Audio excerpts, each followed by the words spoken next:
हमलेकारों ने नेटवर्किंग डिवाइसों को संक्रमित करने में कामयाबी पाई। उन्होंने कैसे पहुंच बनाई? उन्होंने अपनी पहुंच कैसे बरकरार रखी? वे कैसे अनदेखे रहे? यदि हम चाहें तो क्या हम इन इम्प्लांट्स का पता लगा सकते हैं? हम ऐसा करने के लिए क्या कदम उठा सकते हैं? और इस प्रकार के परिष्कृत हमले से कैसे बचा जा सकता है? नेस्ट न्यूज़ रिव्यू में आपका स्वागत है। एपिसोड 5, मैजिक पैकेट्स और पैसिव बैकडोर्स। एक लक्ष्य नेटवर्क में लगातार पहुंच बनाए रखने के लिए हमलावरों द्वारा इस्तेमाल की जाने वाली सबसे रोचक तकनीकों में से एक है ऐसी मैलवेयर जिन्हें नेटवर्क में एक रास्ता प्रदान करने के लिए डिज़ाइन किया गया है और जो पहुंच देने के लिए किसी विशिष्ट संयोजन या कुंजी का इंतजार करता है। इस नेटवर्क में रास्ते को सामान्यतः पैसिव बैकडोर कहा जाता है और उस विशिष्ट कुंजी को मैजिक पैकेट कहा जाता है। कल्पना कीजिए कि आज से 15 साल पहले का समय है, जब कई मध्यम और बड़े आकार की कंपनियों के अपने निजी फोन सिस्टम हुआ करते थे। इन्हें प्राइवेट ब्रांच एक्सचेंज या संक्षेप में PBX कहा जाता था।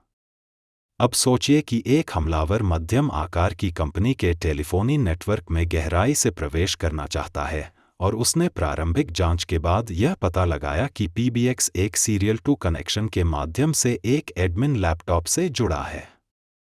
उसने एक साधारण सर्किट या माइक्रोकंट्रोलर यूनिट तैयार की, जिसे उसने लॉबी स्विचबोर्ड या PBX यूनिट के उस लाइन कार्ड से जोड़ दिया जो आने वाली कॉल्स की निगरानी करता है।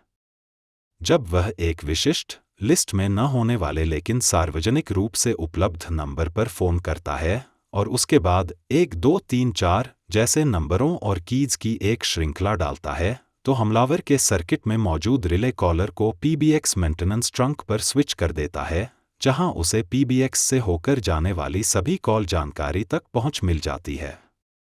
या बेहतर यह कि माइक्रोकंट्रोलर +++ जैसे विशेष टेलीफोनी कमांड्स का इंतजार करता है ताकि एट कमांड मोड में प्रवेश हो, और यदि डाले गए कीज या कैरेक्टर्स उम्मीद के अनुरूप होते हैं तो यह फिर एक रिले फ्लिप करके इस ट्रंक को PBX के सीरियल मेंटेनेंस पोर्ट से जोड़ देता है। यदि वह लैपटॉप जिससे सीरियल कनेक्शन जुड़ा है आंतरिक नेटवर्क से भी जुड़ा हुआ है, तो हमलावर बाहरी दुनिया से बस एक फ़ोन नंबर डायल करके और एक विशिष्ट की श्रृंखला भरकर संगठन के नेटवर्क में बार-बार और विश्वसनीय तरीके से प्रवेश कर सकता है। अब वापस वर्तमान में चलते हैं। अब PBX की जगह मध्यम और बड़े संगठन अपने नेटवर्क के किनारे यानी आंतरिक नेटवर्क और इंटरनेट के बीच नेटवर्किंग उपकरण तैनात करते हैं। ये उपकरण firewall, router, email security device या VPN गेटवेज और रिमोट एक्सेस डिवाइस हो सकते हैं। चूंकि ये डिवाइस इंटरनेट से सीधे पहुंच योग्य होते हैं, दुनिया में कोई भी इन्हें कनेक्ट करने की कोशिश कर सकता है, लेकिन केवल सही प्रमाण पत्र रखने वाले ही आमतौर पर सफल होते हैं। अब कल्पना कीजिए कि इनमें से कुछ उपकरणों को नियमित रूप से पैच नहीं किया जाता और वे किसी सीवियरबिलिटी फिक्स के बाद भी हफ्तों, महीनों या कभी-कभी वर्षों तक असुरक्षित बने रहते हैं।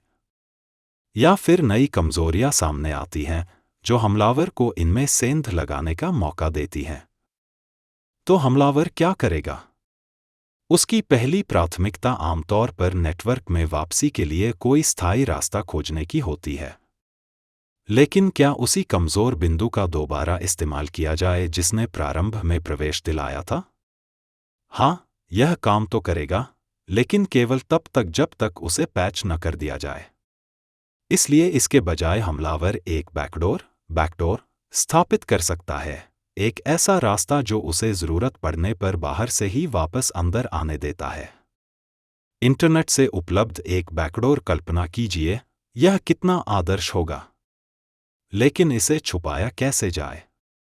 यदि बैकडोर किसी वेब सर्वर पर है और फायरवॉल नियम सही तरह से बनाए गए हैं, तो केवल HTTP या HTTPS ट्रैफिक ही पास होगा।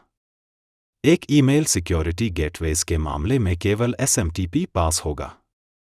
इसी तरह VPN उपकरणों पर TLS और IK सीमित होंगे और प्रदाता प्रबंधित उपकरणों के लिए SSH आदि। इस तरह हमलावर इंटरनेट के जरिए इन डिवाइसों तक आसानी से नहीं पहुंच पाएगा। तो अब उसके पास क्या विकल्प बचता है? क्या डायल किए गए लिस्ट न होने वाले नंबर और विशेष कैरेक्टर्स की तरह नेटवर्क पर भी कोई समकक्ष तरीका हो सकता है जिससे बैकडोर के जरिए अंदर प्रवेश मिल सके? 1990 के दशक के अंत से ही डिफेंडर्स और इंसिडेंट रिस्पॉन्डर्स ने यूनिक्स सिस्टम्स पर और बाद में लिनक्स सिस्टम्स व सिस्को iOS तथा जूनोएस FreeBSD आधारित चलाने वाले नेटवर्किंग उपकरणों में बिल्कुल इसी तरह के उदाहरण देखे हैं। इस तरह के शुरुआती मैलवेयर ने पोर्ट नॉकिंग तकनीक का उपयोग किया था, जहां इम्प्लांट तंत्र विशिष्ट पोर्ट्स की एक श्रृंखला का इंतजार करता ताकि बाद में हमलावर को प्रवेश मिल सके। इसके लिए जरूरी था कि लक्ष्य डिवाइस इंटरनेट से उन पोर्ट्स पर पहुंचा जा सके या फिर हमलावर को ऊपरी स्तर के डिवाइसों तक भी पहुंच हो। जैसे जैसे कठोर फायरवॉल नियम आम हो गए, हमलावरों की तकनीकें विकसित हुईं और अनुकूलित हुईं। एक बैकडोर TCP हेडर में विशिष्ट फ्लैग्स की तलाश करता, एक दूसरे में TCP, UDP और ICMP पैकेट्स में विशिष्ट पेलोड देखी जाती, तो किसी में हेडर की एक श्रृंखला को पहचानकर प्रवेश दिया जाता। इन पैकेट्स को सामूहिक रूप से मैजिक पैकेट्स कहा जाता है। इनके हेडर में सेट किए गए फ्लैग्स या इनमें शामिल विशेष पेलोड हमलावर को प्रवेश की कुंजी देते हैं, जो अक्सर डिटेक्शन या रेस्पॉन्स को बेहद मुश्किल बना देती है। पिछले 20 वर्षों में पाए गए बैकडोर्स की और जानकारी आप मैजिक पैकेट्स गूगल करके या GPT से पूछकर प्राप्त कर सकते हैं। अब सबसे दिलचस्प हिस्सा, एक होम यूजर के तौर पर आप इस तरह के इम्प्लांट के खिलाफ क्या कर सकते हैं? एक सुरक्षा टीम के हिस्से के रूप में, एक डिफेंडर के रूप में आप क्या कर सकते हैं? एक सिसो के रूप में आपकी क्या भूमिका हो सकती है? आइए विभिन्न परिप्रेक्ष्यों से देखें। अपने इंटरनेट फेसिंग नेटवर्किंग उपकरणों के लिए आप क्या कर सकते हैं? 2012 में मैंने सिस्को ब्लॉग्स पर एक पोस्ट लिखी थी जिसमें यह बताया गया था कि कैसे ऑफलाइन विश्लेषण करके आप यह निर्धारित कर सकते हैं कि आपके सिस्को iOS राउटर इमेज की इंटीग्रिटी वेंडर द्वारा प्रदान की गई इमेज जैसी ही है या नहीं। उस ब्लॉग पोस्ट में मैंने यह प्रश्न हल करने की कोशिश की, कैसे आप यह उच्च स्तर की निश्चितता के साथ जान सकते हैं कि आपके राउटर पर चल रहा ऑपरेटिंग सिस्टम वही है जो वेंडर ने जारी किया था, यानी उसमें कोई मॉडिफिकेशन या छेड़छाड़ नहीं हुई है। कुछ विक्रेता स्टैंडअलोन इंटीग्रिटी चेकिंग टूल या कमांड प्रदान करते हैं, लेकिन मान लीजिए वह पर्याप्त नहीं है। यदि राउटर पहले से ही समझौता किया गया हो, तो वह टूल किसी भी छेड़छाड़ के संकेत छिपा देगा। संक्षेप में, आप ऐसा कर सकते हैं, जिस राउटर का विश्लेषण करना है, उस पर कोर डंप जनरेट करें, कोर डंप को ऑफलाइन विश्लेषण के लिए एक्सपोर्ट करें, फिर कोर फाइल के टेक्स्ट सेगमेंट पर क्रिप्टोग्राफिक हैश फंक्शन चलाएं और देखें कि क्या यह नॉन गुड इमेज वाले राउटर से लिए गए कोर डंप के टेक्स्ट सेगमेंट के हैश से मेल खाता है। टेक्स्ट सेगमेंट का हैश क्यों? क्योंकि इसे सामान्यतः रीड ओनली के रूप में चिह्नित किया जाता है। यह वही निर्देश रखता है जो वेंडर ने रिलीज किए गए इमेज में डाले थे। क्या यह तरीका परफेक्ट है? नहीं। मेमोरी डंप प्रक्रिया समझौता कर सकती है और डंप फाइल से संकेत छिपा सकती है, लेकिन यह एक अधिक उन्नत हमला होगा। आज उपलब्ध एक और दृष्टिकोण है प्लेटफॉर्म के हार्डवेयर रूट ऑफ ट्रस्ट का उपयोग करने वाले टूल्स का लाभ उठाना। लेकिन आइए वापस आते हैं, आप वास्तव में क्या कर सकते हैं? यदि आप एक होम यूजर हैं और अपने घर के इंटरनेट राउटर की इंटीग्रिटी को लेकर चिंतित हैं, तो जोखिम को सही संदर्भ में रखना महत्वपूर्ण है। होम राउटरों को हटाकर एक ऑपरेशनल रिले बॉक्स ऑर्ब नेटवर्क का हिस्सा बनाया जा सकता है, जो हमलावरों के लिए एक एब्स्ट्रैक्शन लेयर प्रदान करता है। इस परिदृश्य में हैकिंग को अलग अलग समूहों को सौंप दिया गया है। एक समूह आवासीय राउटर हैक करने पर ध्यान केंद्रित करता है और एक विश्वसनीय प्लेटफॉर्म बनाता है जिसे दूसरे समूहों को बेच दिया जाता है। नतीजा यह होता है कि कोई हमलावर बिना खुद राउटर मैनेज किए अपने हमले का स्रोत छुपा सकता है और ऐसा दिखा सकता है कि यह आवासीय पते से आ रहा है। आप क्या कर सकते हैं?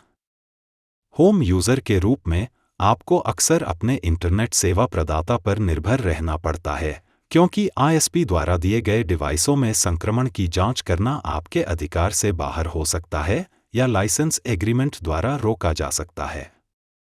लेकिन आप अपने आईएसपी राउटर और होम नेटवर्क के बीच एक छोटा फायरवॉल तैनात करके एक अलगाव परत बना सकते हैं, जिससे आपके लैपटॉप, टीवी और अन्य स्मार्ट डिवाइसों की सुरक्षा बढ़ेगी और हमलावर द्वारा नियंत्रित आईएसपी राउटर से हमलों की संभावना कम होगी।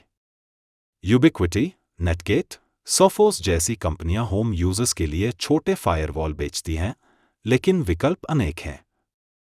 यदि आप इस विकल्प का गहराई से मूल्यांकन करना चाहते हैं, तो चैटजीपीटी से ऐसे मानदंड पूछिए जो आपके लिए सबसे उपयुक्त डिवाइस चुनने में मदद करें। साथ ही उच्चस्तरीय अवलोकन भी मांगिए कि इन डिवाइसों को बनाए रखने के लिए आपको क्या सीखना होगा और कौन-कौन से कार्य करने होंगे, क्योंकि यदि आप इन्हें ठीक से पैच नहीं करेंगे, फायरवॉल नियम नहीं समीक्षा करेंगे या लॉग्स नहीं जांचेंगे, तो सर्वश्रेष्ठ स्थिति में भी आप हमले से चूक सकते हैं और बुरी स्थिति में ये उपकरण आपके नेटवर्क में एक कमजोर बिंदु बन सकते हैं। इस सीखने की प्रक्रिया में आपकी मदद करने के लिए ऑनलाइन कई वीडियो उपलब्ध हैं। यदि आप एक इंसिडेंट रिस्पॉन्डर हैं और यह निर्धारित करना आपका काम है कि आपके संगठन के राउटर या फायरवॉल समझौता किए गए हैं या नहीं, तो आप एक योजना बना सकते हैं। पहले हार्डवेयर असेट्स का इन्वेंटरी तैयार करें, फिर ऐसे डिवाइस चुनें जिनके बारे में आप चिंतित हैं, जैसे सिस्को, जूनिपर, फोर्टिनेट, इवंती, बैराकूडा, F5 और इनके ऑपरेटिंग सिस्टम वर्जन देखें। फिर तय करें कि इनमें से कौन से संवेदनशील वर्जन पर चल रहे हैं और हमलावर ने उनमें कौन-कौन सी कमजोरियां इस्तेमाल की होंगी। जांचें कि क्या विक्रेता कोई इंटीग्रिटी चेकिंग टूल प्रदान करता है। उसे रन करके बेसलाइन प्राप्त करें। यदि स्कैन में कोई परिणाम मिलता है, तो विक्रेता सपोर्ट टीम से संपर्क करें। यदि आप खुद विश्लेषण करना चाहें, तो मेरे ब्लॉग पोस्ट के लॉजिक को अपने डिवाइस पर लागू करने की कोशिश करें। स्वर्णिम मानक यह है कि जाग या UART एडेप्टर का उपयोग करके राउटर या फायरवॉल की रॉ मेमोरी तक पहुंचें और OS को बाईपास करें। ऑनलाइन कई उदाहरण उपलब्ध हैं। यदि आप एक सिसो हैं, तो अपनी लेयर्ड डिफेंस को देखें। क्या आपके सुरक्षा टीमों में इस प्रकार के विश्लेषण की क्षमता है? यदि नहीं, तो क्या आप ऐसे लोगों की पहचान कर सकते हैं जो ये कौशल विकसित करने में रुचि रखते हैं? प्रशिक्षण और उपकरणों में निवेश आपके उद्योग में आपको दूसरों से आगे रख सकता है। तकनीकी दृष्टिकोण से, क्या आपके पास सभी राउटर और फायरवॉल कॉन्फ़िग्स का केंद्रीकृत रिपॉजिटरी है और क्या आप उनमें किए गए परिवर्तनों पर लॉगिंग और अलर्टिंग करते हैं? मतलब, यदि कोई हमलावर नेटवर्किंग डिवाइस में छेड़छाड़ करे, मॉडिफाइड इमेज इंस्टॉल करे, कॉन्फ़िगरेशन बदले या इंटीग्रिटी वेरिफिकेशन डिसेबल करे, तो क्या आपके पास इन पर नज़र रखने का कोई तरीका है? इसके अलावा, क्या आपके पास एक out of band network tap infrastructure है जो आपके महत्वपूर्ण एसेट्स और सेंसिटिव वर्कलोड्स के साथ आने जाने वाले ट्रैफिक की दृश्यता प्रदान करे? यदि अभी तक नहीं, तो गिगमॉन या कीसाइट के विकल्पों का मूल्यांकन करना अच्छा रहेगा। बजट के आधार पर आपको स्पैन पोर्ट्स, मिरर पोर्ट्स के साथ शुरुआत करनी पड़ सकती है। कुछ स्विचेस पर पोर्ट्स मिरर करके प्रारंभिक दृश्यता मिल सकती है। ध्यान रखें कि स्पैन पोर्ट्स की क्षमता सही तरीके से कैलकुलेट करें ताकि मिरर किए गए ट्रैफिक के लिए डेस्टिनेशन पोर्ट पर्याप्त हो, अन्यथा फ्रेम ड्रॉप हो सकते हैं। एक और सावधानी यह है कि स्विचेज स्पैन सेशन की संख्या और अवधि सीमित हो सकती है। कुछ स्विच लंबी अवधि के लिए मिररिंग सपोर्ट नहीं करते और कई स्पैन सेशंस कॉन्फ़िगर नहीं कर सकते।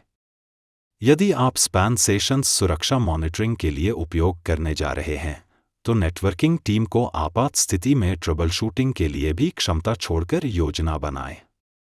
बेशक, ट्रैफिक मिरर करना, स्पैन पोर्ट्स या टैप्स का उपयोग केवल पहला कदम है। अगला और समान रूप से महत्वपूर्ण कदम है इस ट्रैफिक को स्टोर करना और विश्लेषण करना। भंडारण की आवश्यकताएं आपके हिस्टोरिकल रिटेंशन पर निर्भर करेंगी और लागत जल्दी बढ़ सकती है। विश्लेषण के लिए कोलाइट, नोजोमी, आर्मिस जैसे विक्रेताओं को देखें या ओपन सोर्स में ज़ीक, आर्काइम, सुरिकाटा से शुरुआत करें अपनी ज़रूरत के हिसाब से। हमेशा कुछ विक्रेताओं से मिलें, उनके ऑफरिंग समझें और तय करें कि कौन सा आपके संगठन के लिए उपयुक्त है। फिर प्रूफ ऑफ कॉन्सेप्ट डिप्लॉयमेंट करें, जिससे आप यह देख सकें कि आपको किस प्रकार की इनसाइट और अलर्ट्स मिलते हैं और यह भी जान सकें कि आपकी टीम उपकरण का उपयोग कर पाने में सक्षम है या नहीं, या फिर किन संसाधनों या क्षमता विकास की आवश्यकता हो सकती है। बस यही था एपिसोड 5। मैं वफादारियों इजादीनिया हूँ। मुझे आशा है कि आपको यह एपिसोड उतना ही पसंद आया होगा जितना मुझे इसे तैयार करने में आनंद आया। नेस्ट रेडियो एक पहल है जो AI जनरेटेड वॉइस का उपयोग करके साइबर सुरक्षा की कहानियां और चर्चाएं भाषा में प्रस्तुत करता है।